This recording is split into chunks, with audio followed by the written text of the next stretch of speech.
Der कल्याण, उदास उदास लागिरहने मेरा यी आँखाहरू र उदासीमा सधैँ झलमलाइरहने मेरा यी आँखाका आँसुहरू र तिनै आँसुभित्र पल पल झरिरहने प्रीतका कथाहरू, मनभित्रका भावनामा बहकिने मनहरू। कुरा कहाँबाट सुरु गरौँ? जीवन दुःख र सुखको सागर हो भन्थे, जीवन पीडै पीडाको भवसागर हो भन्थे। त्यही सागरको किनारमा बसेर जीवनका थुप्रै थुप्रै लयहरूलाई आफूभित्र आबद्ध गर्ने बहानामा जिन्दगी धेरै आफूबाट छचल्किसकेको छ डियर कल्याण यतिखेर मेरो। तर पनि जीवनका भोगाइहरू, तर पनि जीवनका पीडाहरूलाई हृदयको अन्तर कुनामा राखेर म मेरो कथा लेखिरहेको छु, मेरो जीवनको साँचो कथा। मेरो नाम बबिन छेत्री हो। मेरो जन्म अङ्ग्रेजी सम्वत अनुसार सन् 1984 को अगस्त 18 तारिकको दिन भुटानको चिराङ जिल्लामा भएको हो। मेरो बुबाको नाम अमृत र आमाको नाम जुनोमाया छेत्री हो। मेरो एक दिदी र एक दाई हुनुहुन्छ। भुटानमा नेपाली भाषीहरूको दुखान्त कथा लेखेर कहिल्यै सकिँदैन। नेपाली भाषी, नेपाली मुलुकको बिल्ला भिराएर र नेपाली भाषीको नामाकरण गरिएका भुटानका व्यक्तिहरूप्रति भुटानको सरकारले कहिल्यै राम्रो गरेन। हाम्रो समुदाय मरुभूमिमा उम्रिएको वृक्ष जस्तो कठिन जिन्दगी लिएर बाँचिरह्यो भुटानभित्र। भुटानमा नेपाली भाषीलाई होछो मपा र शासकहरूलाई ङाङलोङ भनिन्छ। म सानो छँदै होछो लफामाथि शासक वर्गहरूले थिचोमिचो गर्दै आइरहेका थिए, तर नेपाली भाषीहरूले सही रहेका थिए। जब म 7 वर्षको थिएँ डियर कल्याण, कुरा अङ्ग्रेजी सम्वत अनुसार 1990 को हो, जुन महिना। त्यति बेला 14 वर्षको बालकलाई भुटाली सेनाले गोली हानेर मार्यो, नेपाली समुदायको बालकलाई। तब मेरो घरमाथि चिराङ डाँडामा जाने बाटोमा मानिसहरू नारा लगाएर जुलुस निकाल्दै थिए। त्यो आन्दोलन थियो, नेपाली किताबहरू नचलाइयोस्, दौरा सुरुवाल र गुन्यु चोलो लाउन पाइयोस्, आफ्नो संस्कृति मान्न पाइयोस् भनेर आवाज उठाइएको थियो। त्यो आन्दोलन भुटानी राजा हटाउने विरोधी आन्दोलन थिएन। त्यो आन्दोलन गणतन्त्रको लागि उठाइएको आन्दोलन थिएन, तर त्यही न्यूनतम मानव अधिकारका लागि उठाइएको आवाजलाई भुटानी सरकारले दबाउने कोसिस गर्यो। आन्दोलन अगाडि बढ्दै गएपछि र आन्दोलन नथामिने देखेपछि भुटानी सेना प्रयोग गरियो र त्यसपछि त घर घरमा धडपकड सुरु भयो। मान्छेहरूको जीवनको रक्षाको ग्यारेन्टी कसैले लिन सकेन। नेपाली समुदायहरू, नेपाली भाषीहरू मर्दै गए, हराउँदै गए, के भयो के। र अन्त्यमा अन्तर्राष्ट्रिय दबाव आउने डरले भारतको इसारामा भुटानी सरकारले हामीलाई देश छोड्ने उर्दी जारी गर्यो।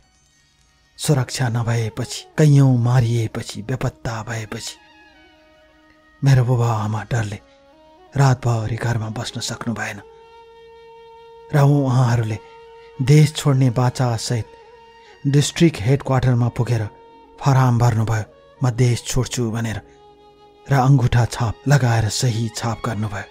खेतबारी चौपाया सब छोडेर भारतीय मालवाहक ट्रकहरूले हामीलाई जनावर कोचे चाहिँ कोचेर भुटानबाट नेपालको कन्काई नदीको किनारमा ल्याएर छोडिदियो।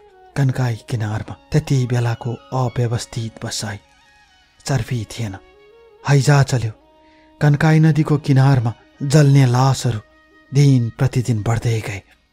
हैजाले, रोगले, व्याधिले थुप्रै भुटानीहरू यसरी भुटानबाट नेपाल छिरे भारतको बाटो हुँदै। दुःख गरेर बनाएका घर खेतहरू चटक्कै छोडेर, बारीमा लगाइएका तरकारीहरू, चौपायाहरू चटक्कै छोडेर जीवन मरणको दोसाँधमा ट्रकमा कोचिएर नेपालको कन्काई नदीको किनारमा आउँदा हामीलाई कस्तो भयो होला। झापाका सुरङ्गीवासी नेपालीहरूले सहयोग गरे। हामी मात्र होइन, पछि त्यहाँ 1 लाखभन्दा बढी मान्छेहरू आइपुगे भुटानबाट। बाक्लो शिविरमा मानिसहरूको कोलाहल बढ्न थाल्यो। मान्छेहरूले पढ्न सकेनन्, आनन्दले बस्न सकेनन्। अन्तर्राष्ट्रिय संस्थाहरूले पूर्वाधारहरू सहयोग गर्दै गए। यसरी एउटा नेपालीवासी, नेपाली संस्कृतिमा रमाउँछु, मेरा किताबहरू नजलाइदेऊ, मलाई नेपाली दौरा सुरुवाल लगाउन देऊ भनेर सुरु गरिएको आन्दोलनलाई भुटानको शासकले यसरी दबाउँदै लाग्यो र अन्त्यमा शरणार्थी जीवन बिताउन बाध्य भए ढेर कल्याण, म भविन छेत्री पनि। यसरी बाल्यकालमा झापामा आएको म एउटा भुटानी शरणार्थीको कथा आज तपाईँलाई सुनाउँछु ढेर कल्याण। संसारभर रहेका नेपाली भाषीहरूको यो प्रिय कार्यक्रम, आज म पनि यही कार्यक्रममा मेरो कथा सुनाउन चाहन्छु ढेर कल्याण। बस मेरो आफ्नो कथा।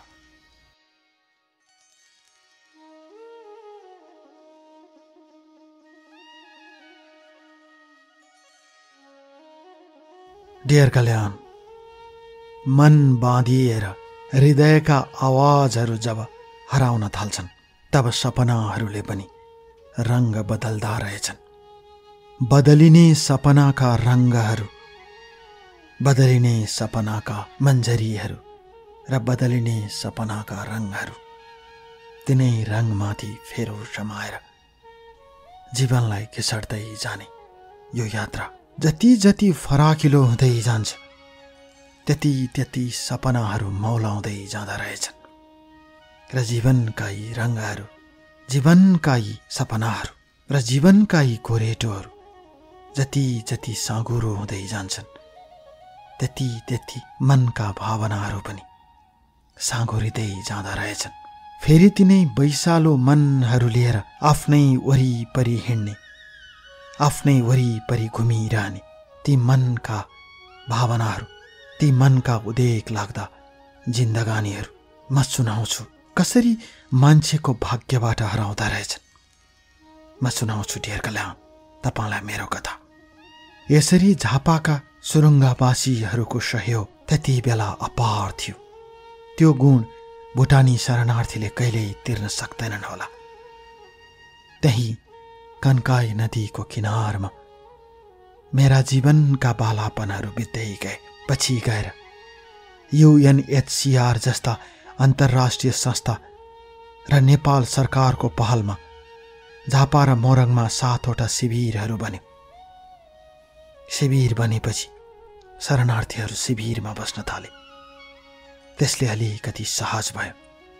तर पनि आफ्नो माटो, आफ्नो बाटो, आफ्नो धरती, चौपायाहरू, अन्नबालीहरू, आँगनमा फुल्दै गरेका फूलहरू चटक्क छोडेर हिँड्दा मन कस्तो भयो होला भुटानीहरूको। त्यसको कुनै भाषा छैन, त्यसको कुनै शब्द छैन। कति पीडा भयो होला, कति दुःख भयो होला, खै कसले बुझ्ने, कसले लेख्ने, कसले भन्ने। तर पनि म मेरो कथा सँगसँगै बग्दै जाने मेरो जीवनको यो शब्दहरू लेखिरहेको छु ढेर कल्याण। यसरी मेरो सानोमा त्यही सँगैको स्कुलमा पढाइ सुरु भयो। आर्थिक अभाव चरम रूपमा थियो, तैपनि जिन्दगानी बित्दै गयो। भुटानका यादहरू हृदयमा राखेर शिविरमा बस्ने भुटानी नेपाली भाषीहरू धुरु धुरु रुन्थे। तर तिनका आँसु कसैले बुझ्दैनथ्यो, बुझ्न पनि सक्दैनथ्यो। हामी त केटाकेटी थियौँ। बाबा आमा भुटान सम्झेर एक गाँस भात पनि निल्न सक्नु हुँदैन थियो, त्यति बाधा हुन्थ्यो। हामी त बच्चा थियौँ, हुर्कदै गयौँ त्यही कन्काई नदीको किनारमा साथीहरूसँग। ठुलो हुँदै कहिले रतुवा खोला, कहिले इलामको कन्या, कहिलेकाहीँ भेडेटारसम्म घुम्न आएर हामीले हाम्रो न्यास्रो मेट्थ्यौँ। तर हामीभन्दा अग्रजहरू, वृद्धहरू रोएर भुटानको आफ्नो बारी, आफ्नो कान्ला आफ्ना चौपायाहरू सम्झेर सारा जिन्दगानी रुँदै बिताउनु भयो। तिनीहरूको आँखामा मलम ढलिदिने कोही थिएन। त्यो बीचमा भुटान फर्कनको लागि अनेक प्रयासहरू भए, आन्दोलन भए। केही व्यक्तिले मृत्युसम्म वरण गरे, तर भारतले भुटानसम्म पुग्ने बाटो बन्द गरिदियो। 1-2 जना पुगेर केही हुँदैन थियो। त्यसैले सारा कुराहरू बन्द भएपछि थुप्रै अग्रजहरू बाँच्न मन लाग्दैन भन्नुहुन्थ्यो। थुप्रै अग्रजहरूले यस्तो जिन्दगी खै के जिन्दगी भन्नुहुन्थ्यो। यसरी दिनहरू बित्दै गए ढेर कल्याण। कुरा आजभन्दा झन्डै 18 वर्ष अगाडिको हो। म मेरो व्यक्तिगत कथा सुनाउँछु ढेर कल्याण तपाईँलाई।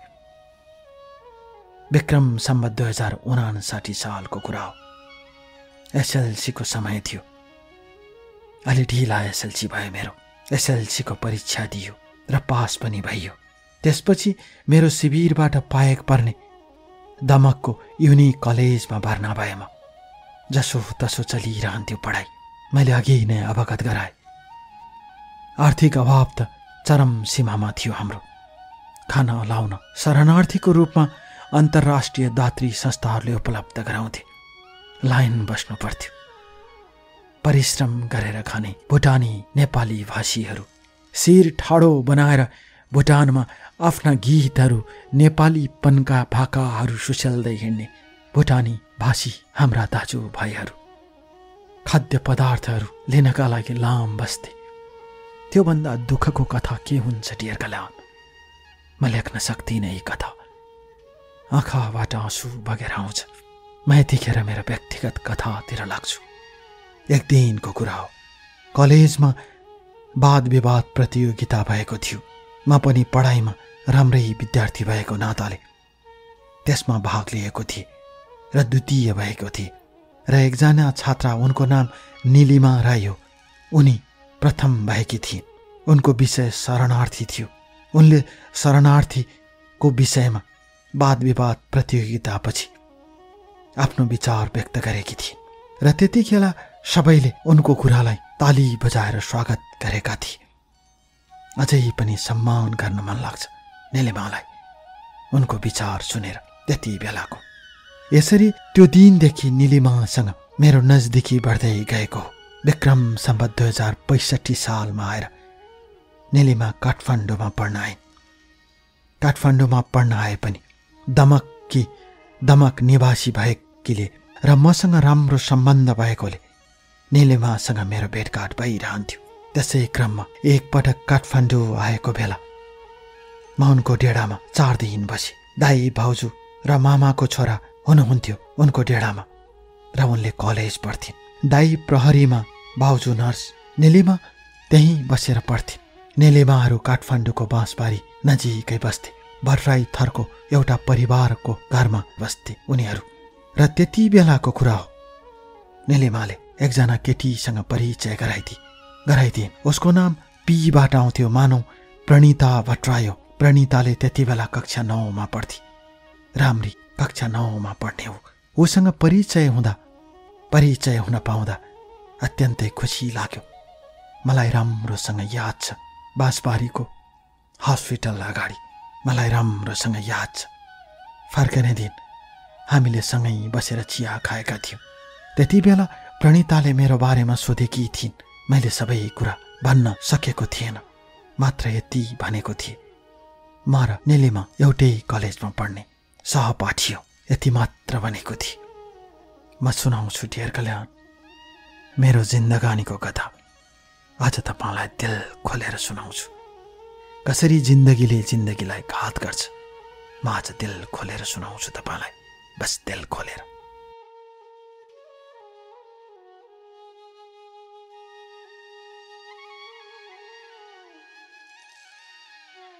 डियर कल्याण, हृदयको गहिराई भित्र मनको शीतल छहारीमा जब जब प्रेमको भाकाले पाइताला राख्न खोज्छ, तब तब जिन्दगीले मान्छेलाई यथार्थको पाठ सिकाउँदै जान्छ।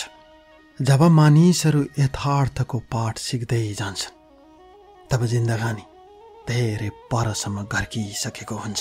त्यही घर्किसकेको जिन्दगानीलाई लतार्दै लतार्दै घिसार्दै जीवनका आगत र अनागतका सम्झनाहरू बोकेर कहिले पछाडि फर्कदै, कहिले रुँदै, कहिले अगाडिको रुमानी सपना हेरेर रोमाञ्चित हुँदै घिस्रदै जाने र घिसार्दै जाने एउटा थकित थकित यात्राको नाम हो जिन्दगानी।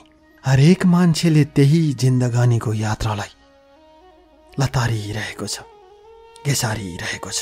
न यहाँ कोही दुखी छ, न यहाँ कोही खुसी छ। मान्छे दुखी हुने नाउँमा हाँसिरहेको छ र मान्छे खुसी हुने नाउँमा रोइरहेको छ। भ्रमको यही पर्दालाई च्यातेर जब म जिन्दगानीलाई हेर्न थाल्छु ढेर कल्या, तब देख्छु म कतै पर पुगिसकेको, छुटिसकेको यात्रु हुँ जस्तो लाग्छ। यसरी झापाबाट कहिले काहीँ झुक्किएर काठमाडौँ आउँदा मेरो निलिमासँग भेट हुन्थ्यो। ऊ असल केटी थिए निलिमा। अरूलाई आदर गर्ने उसको बानी असाध्यै मन पर्थ्यो मलाई। संस्कारी केटी थिए। उसलाई कसले सिकायो थाहा छैन, तर उसले म प्रति यति आदर देखाउँथे आज पनि गर्व लागेर आउँछ ऊ जस्तो साथी पाउँदा। त्यसैले जब जब म कामले काठमाडौँ पुग्थेँ, निलिमाको परिवारमा मेरो उपस्थिति अनिवार्य हुन्थ्यो। दाई, भाउजू, मामाको छोरा सबै उस्तै थिए। विक्रम सम्वत 2065 सालमा आएर मैले त्यही शिविर नजिकैको एउटा स्कुलमा पढाउने अवसर पाएँ। मैले स्कुलको फोटो पनि पठाएको छु ढेर कल्या। त्यति बेलाको कुरा हो। स्कुलको कामको सिलसिलाले एकपटक फेरि काठमाडौँ आउने साहिद जुर्यो। त्यति बेला म, निलिमा र प्रणिता बाहिर खाना खाने बहानामा हामी बाँसबारीबाट अगाडि बढेर महाराजगञ्ज चोकसम्म आयो र त्यति बेला चलचित्र हेर्ने कुरा भयो। म पनि पछि लागेर गएँ। प्रणिता राम्री थिए, मोडलिङमा रहर थियो उसको। त्यो दिन अलिकति बढी घुलमेल भयो हाम्रो। तर अर्को दिन म व्यस्तताका कारणले उनीहरूसँग भेट भएन र फर्केँ। यसरी दिनहरू बित्दै गए। विक्रम सम्वत 2067 सालमा आएर हामी फेसबुकमा जुम्मिन थाल्यौँ। फेसबुकको फेसन चल्थ्यो। फेसबुक आइडी नहुने मान्छे नै होइन भनेर गनिन्थ्यो। त्यति बेला फेसबुक आइडी चलाउने क्रममा मैले प्रणितालाई पनि एड गरेँ। निलिमा सँगसँगै उसले स्वीकार गरी र फेसबुक मार्फत हेलो हाई चल्थ्यो। मैले प्रणितालाई म झापाको हुँ भनेको थिएँ। कहिलेकाहीँ उसले झापाली साथीको के छ हालखबर भनेर प्रश्न गर्थे। मैले ठिक छ भन्थे। मैले भुटानी शरणार्थी उसलाई भनेको थिइनँ।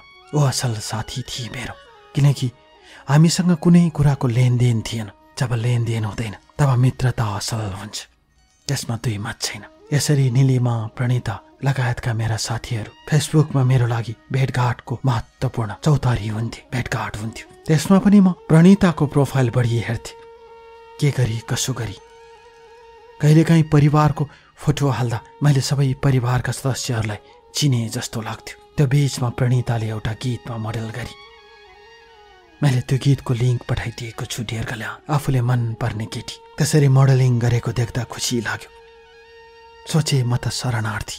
भुटानमा हुँदाहुँदैको आँगनबारीको ढकमक्क फुलेको फूल छोडेर भारतीय ट्रकमा कोचिएर नेपाल ओर्लिएको एउटा शरणार्थी म। मैले आफूलाई यस्तै सोच्थेँ। ऊ कहाँ काठमाडौँको केटी, कहाँबाट मित्रता हुन्छ।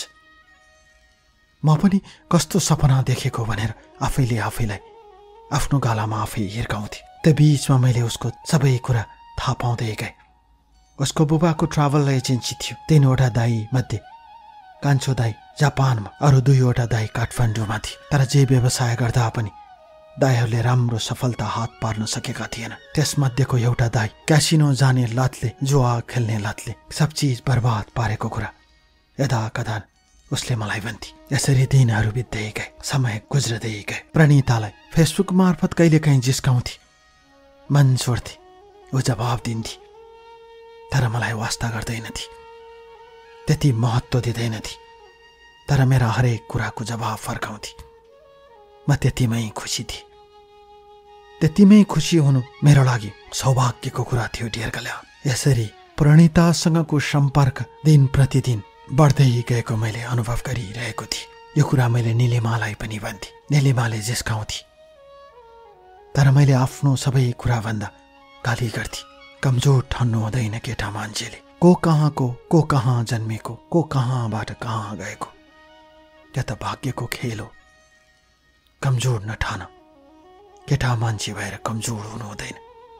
तिमीसँग के छैन, मेहनत गर, पढ, संसार जित्न सक्छौ साथी भन्थे। त्यसैले त गर्व लाग्थ्यो निलिमाप्रति डियर कल्याण। उसको त्यही पनले आत्मविश्वास यति बढेर आउँथ्यो, आफैले आफैलाई गर्व गर्ने बाटो समेत भेटाउँथे मैले। र त्यही बाटोमा हिँड्दा हिँड्दै मैले प्रणीतालाई देखेँ। म सुनाउँछु डियर कल्याण, म कसरी प्रणीताको साथी बने र मेरो जिन्दगानी कसरी अगाडि बढ्यो। म आज तपाईँलाई सुनाउँछु मेरो कथा, बस मेरो आफ्नो कथा। डियर कल्याण, होरी चलेको रात जस्तै जिन्दगानी, होरी छुटेको बात जस्तै जिन्दगानी, र त्यही बात सँगसँगै घात बनेर आइरहने जिन्दगानी। जब आफैले आफैलाई संहार गरे जस्तै गरेर घाँटी रेट्न थाल्छ, तब सत्यको पर्दा खुल्दै जान्छ र झुटको पर्दा अगाडि झुल्दै जान्छ। यही खुल्दै जाने झुल्दै जाने जीवनका पर्दाहरू जब आफ्नो अगाडि नाटक जस्तै मञ्चन हुँदै जान्छन्, पर्दा पछाडिका दृश्यहरू, तब जिन्दगानी केही होइन जस्तो लाग्छ। दुःखले दुःख सम्झ्यो, पीर लागेर आँसु बगायो, तर आँसु बगाउने पनि आँसु नबगाउने पनि, आँसु रोकेर हाँस्नेहरू पनि हाँसेर रुनेहरू पनि जिन्दगानीमा उस्तै उस्तै हुन्। आफैले आफैलाई चोट दिनु बाहेक जिन्दगानीमा मान्छेले केही जानेको हुँदैन जस्तो लाग्छ। किन मान्छेले आफैले आफैलाई चोट दिन्छ? किन मान्छे दरिलो भएर उभिन सक्दैन, आँट र हिक्मत चुराएर हाँस्न सक्दैन? किन मान्छे बिरहलाग्दो कथा बुनेर आफैसँग रोइरहन्छ? म आज त्यही प्रश्न बोकेर हिँडिरहेको छु। कुरा विक्रम सम्वत 2077 सालको हो डियर कल्याण। साथी निलिमाको बिहे हुने भयो। 70 सालको ज्येष्ठ महिना, झापामा गर्मी चलेको थियो। विवाहमा प्रणीता र उसका दाई पनि आउने भए। निलिमाले मलाई सुनाई, मलाई प्रणीताले केही भनेकी थिइन्। बिहेमा म पनि थिएँ। हाम्रो शरणार्थी शिविरबाट थुप्रै साथीहरू थियौँ। ऊ स्थानीय स्तरको चेली भए पनि उसले हामीप्रति देखाउने माया र सद्भाव यति फराकिलो थियो, उसको हृदय यति फराकिलो थियो। हामी उसको आँगनमा हटाउँथ्यौँ। त्यसैले उसको विवाहमा जोड तोडका साथ हामी सघाउन लागिरहेका थियौँ। त्यति बेलै प्रणीता र उसको दाइ आए। म नि त्यहीँ थिएँ। त्यही बेला प्रणीताको कुरा भयो। बिहे हुने अघिल्लो दिन आइपुगेका थिए तिनीहरू।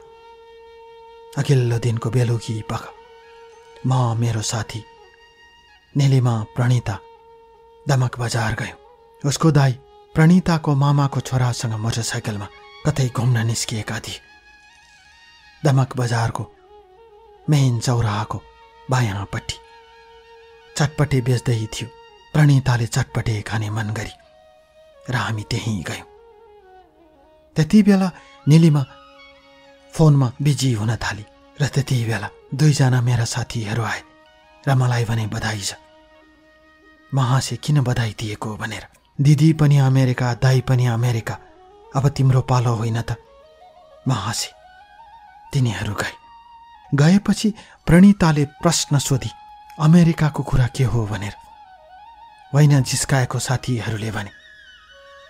उसले कर गरी, मलाई भन्नै नमिल्ने हो कि क्या हो? मैले भने, म पनि अमेरिका जान्छु कि जस्तो छ। सपना त सबैले देख्छन्, मैले पनि सपना देखेको छु भनेर डाँटे। त्यो दिन प्रणीताको र मेरो यो बीचमा सामान्य कुरा भयो। त्यसपछि विवाह सकिएपछि निलिमा माइती छोडेर आफ्नो कर्म घर गई र प्रणीता काठमाडौँतिर फर्की। निलिमाको विवाहपछि प्रणीता र म अलिकति नजिक भयो। उसले प्रश्न सोध्थे, म हाँसेर जवाफ दिन्थे। त्यति बेला उसले भन्थे, निलिमा नभएको कारणले मैले एक्लो अनुभव गरिरहेको छु। त्यसैले निलिमाको ठाउँमा मैले तपाईलाई खोजिरहेको छु, उसले यस्तै भन्थे। म पनि त्यसरी नै कुरा गर्थे। दिनहरू बित्दै जान थाले। मैले बिस्तारै बिस्तारै प्रणितालाई आफ्नो बारेमा सबै कुरा भने, किनकि मलाई ढाँट्नु थिएन। ढाँटेर, लुकाएर, कतै छुपाएर गरेका बातहरू जब खुल्दै जान्छन् तब जीवन अँध्यारो हुन्छ। त्यसैले जीवनलाई चहकिलो बनाउन पर्दाविहीन कोठा जस्तो हुनुपर्छ जिन्दगी, अनि बाँच्नमा मजा आउँछ। डियर कल्याण, तपाईले कार्यक्रममा भनेका यिनै शब्दहरू बटुलेर मैले प्रणितालाई आफ्ना सबै कुरा भने। ऊ छक्क परी सुरुमा त, त्यसपछि बिस्तारै बिस्तारै उसले सहज रूपमा लिन थाली र मलाई बिस्तारै बिस्तारै फोन गर्न थाली। परिवारको कुरा सुनाउँथे।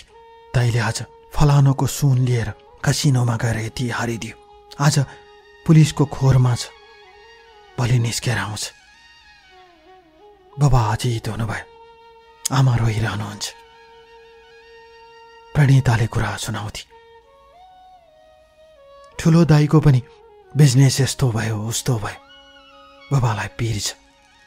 ट्राभल एजेन्सी चल्दा चल्दैको ट्राभल एजेन्सी छोराहरूको कारण बाबालाई घाटा सही रहनु परेको छ। एक्लो दाइले जापानमा बसेर के गर्नु भन्थे। तिनताक IOM लेखेका गाडीहरू बाङ्गे बजार हुँदै चन्द्रगढी विमानस्थलसम्म पुग्थे। डियर कल्याण, अन्तर्राष्ट्रिय संस्थाहरूले भुटानी शरणार्थीका दुःख र व्यथाहरू सहन नसकेर तिनीहरूलाई शरणार्थी बनाएर आफ्नो देशमा लगिरहेका थिए। त्यही IOM लेखेका गाडीहरू बाङ्गे बजार हुँदै चन्द्रगढी विमानस्थलसम्म पुग्दा मेरो नाम पनि जोडिँदै जान्थ्यो, परिवारको नाम पनि जोडिँदै जान्थ्यो। दिदी र दाइ अमेरिका उडेपछि म, बुबा, आमा पनि उड्ने भयो। अर्थात् हामीभन्दा अगाडिको परिवारको नामाकरण भइसकेपछि हाम्रो पनि नामाकरण भयो। त्यही IOM लेखेको गाडीमा बसेर हामी विमानस्थलसम्म पुग्यौँ। बाटोबाट मैले प्रणितालाई फोन गरेँ। उसले भेट भने, मिल्यो भने भेट्छु, नत्र भेट्दिनँ भने। उसले नरमाइलो माने। मैले किन नरमाइलो मानेको हो भने उसले केही भनिन्। म काठमाडौँ आएँ। डियर कल्याण, भेट्ने कोसिस गरेँ तर हटाइन। शरणार्थी जिन्दगी बाँचिरहेको केटा म कहाँ उसलाई भेट्नु। ऊ मोडलिङको दुनियाँमा छ, ऊ परी भन्ने सपनामा छ। म कहाँ अरू देशले शरणार्थी बनाएर लाँदैछन्। यो हुँदैन भने मैले भेटिनँ र म त्यहाँबाट दुबई हुँदै म्यासेचुसेट्सको, अमेरिकाको म्यासेचुसेट्सको बोस्टन स्थित विमानस्थलमा उत्रिए र त्यहाँबाट 1.5 घण्टाको बाटो म न्यू हेम्पसायर भन्ने राज्यमा पुगे। म, बुबा, आमा, जहाँ दाइ र दिदी हाम्रो प्रतीक्षामा हुनुहुन्थ्यो। पहिले नै आइसकेकोले बस्ने बन्दोबस्त थियो। म त्यही अमेरिकाको न्यू हेम्पसायरको एउटा घरमा पुगे। डियर कल्याण, र त्यो दिन बेलुका मैले प्रणितालाई सरी भने। म सुनाउँछु डियर कल्याण, मेरो जिन्दगानीको कथा आज तपाईँलाई सुनाउँछु। दिल खोलेर सुनाउँछु, बस दिल खोलेर। डियर कल्याण, मनका कुराहरू मिठा मिठा हुन थाल्छन् जब प्रेमका भाकाहरू चल्दै जान्छन्। मनका कुराहरू तब नमिठा हुन थाल्छन् जब घृणाका भाकाहरू मनभित्र दोहोरिँदै जान्छन्। सुनाउँदै जाने कथाहरू, गुनगुनाउँदै जाने कथाहरू, पीडामा रुने कथाहरू, दुःखमा रुने कथाहरू, मेरा प्यारा प्यारा कथाहरू। कति प्रिय लाग्छन् मान्छेलाई आफ्ना कथा, कति मन छुने हुन्छन् मान्छेलाई आफ्ना कथा। यो संसारमा कथा नभएको मान्छे कोही छैन। डियर कल्याण, त्यसैले त हजारौं लाखौं मान्छेले तपाईलाई सुन्छन्। त्यसैले त हजारौं लाखौं मान्छेले तपाईलाई कुरेर बस्छन्। डियर कल्याण, यो आवाजबाट हामी जस्ता दुखीहरूको, हामी जस्ता पीडितहरूको, हामी जस्ता जीवनमा बाटो नभेटाएकाहरूको कथा जब पढ्न थाल्नुहुन्छ तब त्यत्तिकै बाँच्ने साहस जागेर आउँछ। जीवनलाई सार्थकता दिने तपाईका कथाहरू, तपाईका आवाजहरू मेरा लागि हृदयभन्दा पनि प्रिय छन्। त्यसैले त आज म सुनाउँदैछु तपाईलाई मेरो कथा। यसरी अमेरिकाको न्यू ह्याम्पसायर पुगेपछि मैले फेरि सम्पर्क बढाउँदै गएँ। जाने बेला नभेटेको कुरा उसले बार बार दोहोऱ्याइरहे। नभेटेर के भएर? यदि साँच्चीकै हामीले एकअर्कोलाई भेट्ने बाचा गर्यौं भने हाम्रो भेट पक्का हुन्छ भने मैले। तर पछिल्ला दिनहरूमा प्रणिताले म प्रति घृणाको कहिले पनि भाव फैलाइने। मैले सोधेका प्रश्नहरूको जवाफ ढिला दिनु मात्र उसको गल्ती थियो। त्यसलाई म गल्ती भन्दिनँ। त्यो बाहेक उसले मलाई कहिले पनि मन दुखाइने एउटा साथीको दर्जा दिएर राखी। तर म अमेरिका आएपछि ऊ धेरै मसँग नजिक हुन थाली। आफ्ना 2 दाइका क्यासिनोमा गरेका करामतहरू सुनाउँथी, रुन्थी। एउटा दाइ जापानमा मात्र के गर्नुहुन्छ, के गर्न सक्नुहुन्छ दाइले भन्थे। बुवाले घर बेच्न थाल्नुभयो भन्थे। म त शरणार्थी मान्छे, म के गर्न सक्छु भन्थे। त्यसो नभन्नुहोस् भन्थे। मान्छे एउटै हो, भावना एउटै हो। यो संसारमा हरेक मान्छे, सबै मान्छे शरणार्थी हो। ऊ यही भन्थे। कहीँ पढेर भन्थे कि मनले भन्थे थाहा छैन। यो संसारमा हरेक मान्छे शरणार्थी हो। एक दिन छोडेर जानुपर्छ सब चिज। सब मान्छे शरणार्थी हो। उसका यस्तै यस्तै कुराले ऊ प्रति नजिक हुँदै गए म डियर कल्या। न्यू ह्याम्पसायरमा दाई दिदी आमा बुबामा हामी एउटै ठाउँमा बस्थ्यौँ। मैले फोटो पनि पठाएको छु डियर कल्या। त्यति बेला मैले एउटा कपडाको ब्याग बनाउने कारखानामा काम पाएँ। म त्यहीँ जान्थेँ। ड्राइभिङ सिक्नु र ग्रीन कार्ड प्राप्त गरिसकेपछिका विभिन्न अमेरिकाका कानुनहरूलाई सामान्य रूपमा बुझ्नु मेरो दिनचर्या हुन्थ्यो। त्यसपछि हामीलाई त्यहाँ पुर्याएका एजेन्सीहरूले हाम्रो लागि जागिर खोजिदिने सारा कामहरू गर्थे। नेपाली समुदायको ठुलो बस्ती थियो न्यू ह्याम्पसायरमा, अहिले पनि छ।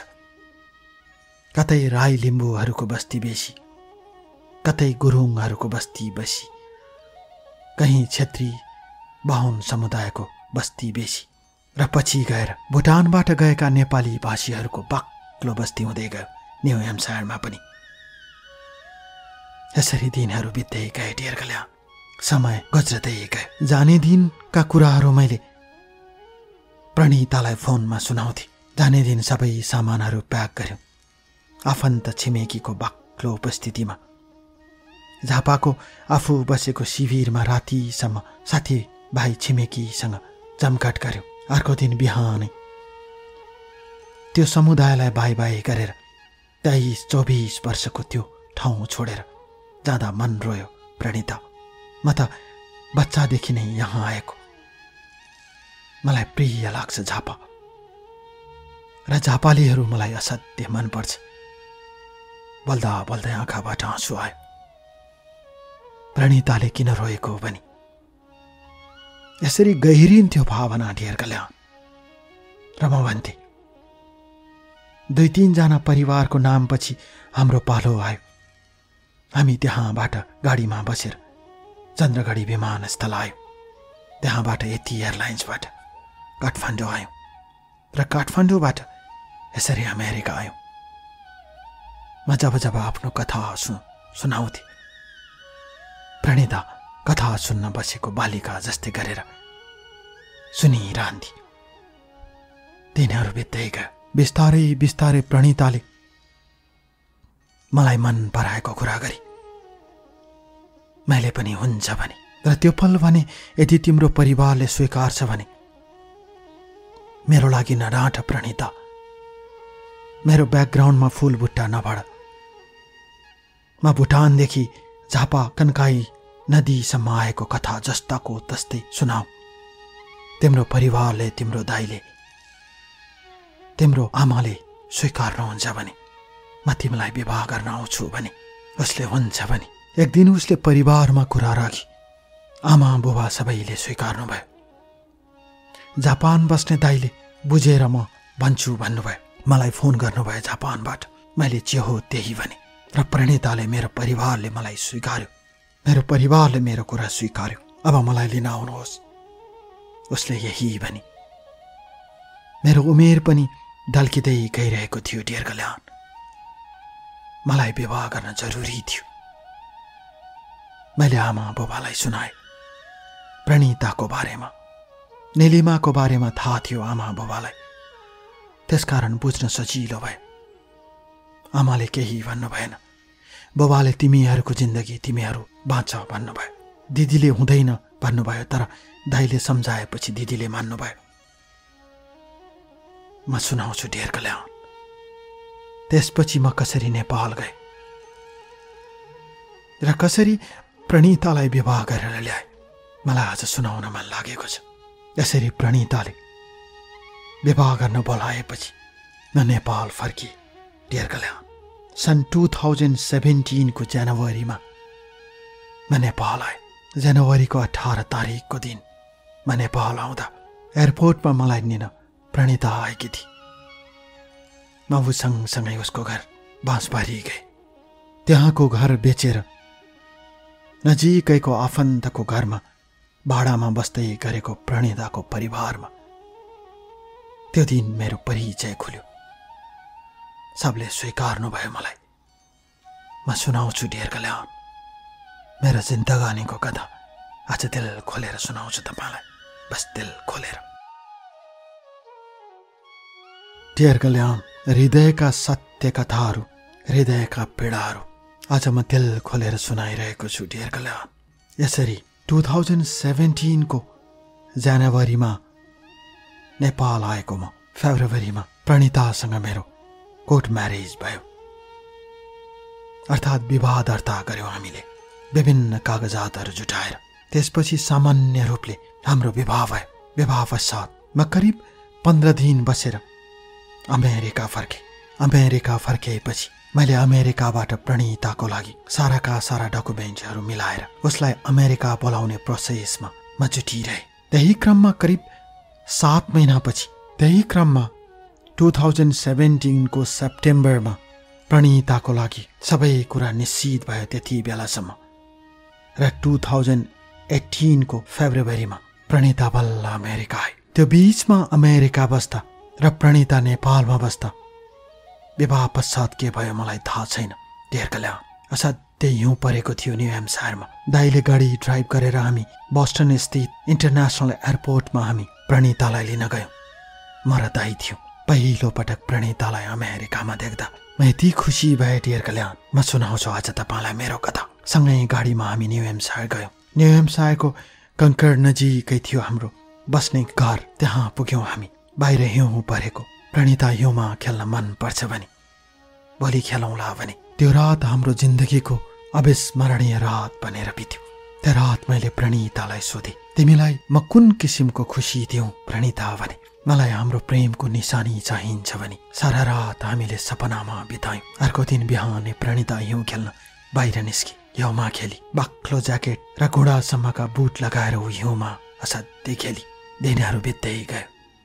हाम्रो जोडी देख्दा न्यू हेम्पसायर वरपर छक्क पर्थे। तिमीहरू त बाथरुम जाँदा पनि सँगै जान्छौ कि क्या हो भन्थे डियर कल्याण।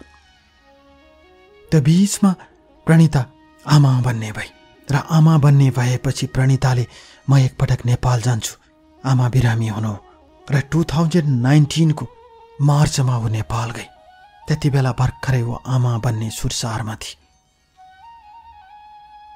पहिलो पटकको उसको महिनावारी छेकिएको थियो र नेपाल आएको 1 हप्तापछि उसले भने बच्चा त गर्भमा रहेन भने। म छक्क परे डियर कल्याण। मैले उसको कुरा पत्याए। बाबा आमा दाई दिदीलाई मैले उसले जे भनेको त्यही कुरा सुनाए र त्यसपछि ऊ फेरि फर्केर आई। अब 1-2 वर्ष बच्चा पाउनु हुँदैन भने र त्यसपछि उसको रेगुलर चेकअपमा जाँदा डाक्टरले अलिकति डाउट गर्यो बच्चाको बारेमा। मैले मेरो साथी जो भुटानी शरणार्थी नै थियो, ऊ मेडिकल लाइनको डाक्टर पढिरहेको, उसँग कन्सल्ट गरे।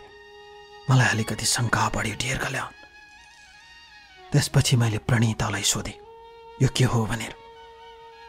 ऊ मसँग रिसाई। दिनहरू बित्दै गयो। उसले मेरो मार्फत ग्रिन कार्ड प्राप्त गरेको 2 वर्षसम्म ऊ मसँग राम्रोसँग बसी डियर कल्याण। कुनै विवाद भएन। त्यसपछि बिस्तारै बिस्तारै ऊ नेपाल जान्छु, कहिले के गर्छु भन्न थाले। केटी राम्री थिए। मैले फोटो पनि पठाएको छु। मैले कुनै कुरा ढाँटेको थिएन डियर कल्याण। तपाईँ प्रणितालाई फोन गरेर सोध्न सक्नुहुन्छ। मैले आफ्नो सबै ब्याकग्राउन्ड भनेर उसलाई विवाह गरेको। तर बिस्तारै बिस्तारै ऊ मेरो अगाडि प्रतिवाद गर्न थाले। एक दिन एकजनाको विवाहमा जानुपर्ने थियो, त्यही न्यू हेम्पसायर। हाम्रै समूहको एकजना भाइको विवाह थियो। विवाहमा जाने क्रममा उसले जाँदिन भने। मैले भने तिमी अरूसँग जान्छु, हाम्रो समूहको कार्यक्रमहरूमा किन जान मन गर्दैनौ भनेपछि हाम्रो विवाद भयो र उसले मोबाइल भुइँमा फ्याँकिएर भने म शरणार्थीहरूसँग जाँदिन भने। डियर कल्याण, हिजोसम्म मेरो दाई भाइले क्यासिनोमा सब सम्पत्ति सकाए। मेरो बुबाले घर बेचेर भाडामा बस्नुहुन्छ। मान्छे एकै हो, तिमीले दुःख नमान भन्ने प्रणिताले आज जवाल स्वभाव गर्न थाली र भनी यदि मलाई हात हालिस् भने म अहिले पुलिस बोलाउँछु भन्न थाली। गर्दा गर्दै विवाद बढ्दै गयो डियर कल्याण। र एक दिन घरमा पुलिस आयो र हामी अलग भयौँ। अलग भएको धेरै भएको छैन डियर कल्याण, तर ऊ अब मसँग बोल्दिन भन्छ। साथीहरू भन्छन् उसको आफ्नो केटा नेपालमा छ भन्छन्। तर मेरो मनले त्यसो सोच्दिन। प्रणिता त्यस्तो केटी होइन। तर आज उसले किन बच्चाको एबर्सन गरी, किन आज मलाई त मम भनेर घरमा पुलिस बोलाएर मसँग छुट्टिन्छु भनेर आज डिभोर्सको लागि सारा कानुनी प्रक्रिया अगाडि बढाउन लागिरहेकी छ। मलाई थाहा छैन। आज मन रोएको छ डियर कल्याण। कहाँ जाउँ, कसलाई सुनाऊ। दिदीले गाली गर्नुहुन्छ, मैले भनेको होइन विवाह नगर भनेर। दाई बोल्नै सक्नुहुन्न। आमा बुबा आँखाभरि आँसु ल्याएर भन्नुहुन्छ खुसीसँग बाँच छोरा, खुसी नै जिन्दगी हो भन्नुहुन्छ। लाख कोसिस गरे डियर कल्याण। कैयौँ पटक ऊ बसेको ढोका ढकढकाए। कैयौँ पटक अमेरिकामा ऊ बसेको घरको बाहिर गएर उभे भिख मागे।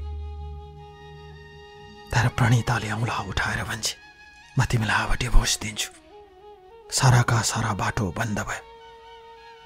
अमेरिकाको कानुन फरक छ भन्छ। तिमीले मलाई केही भन्यौ भने म फेरि पुलिस बोलाउँछु भन्छ। म जान सकिरहेको छैन डियर कल्याण। तर दिन रात रुन्छु। मैले कहाँनिर गल्ती गरेँ डियर कल्याण। र प्रणिता, तिमी कतै न कतै, कहीँ न कहीँ, तिमी र तिम्रो परिवार, तिम्रो आफन्तहरूले यो डियर कल्याणको आवाजलाई सुन्छन्। म आज तपाईँहरू सबैलाई सोध्न चाहन्छु मैले के गल्ती गरेको थिएँ र आज प्रणिता मसँग टाढा भई।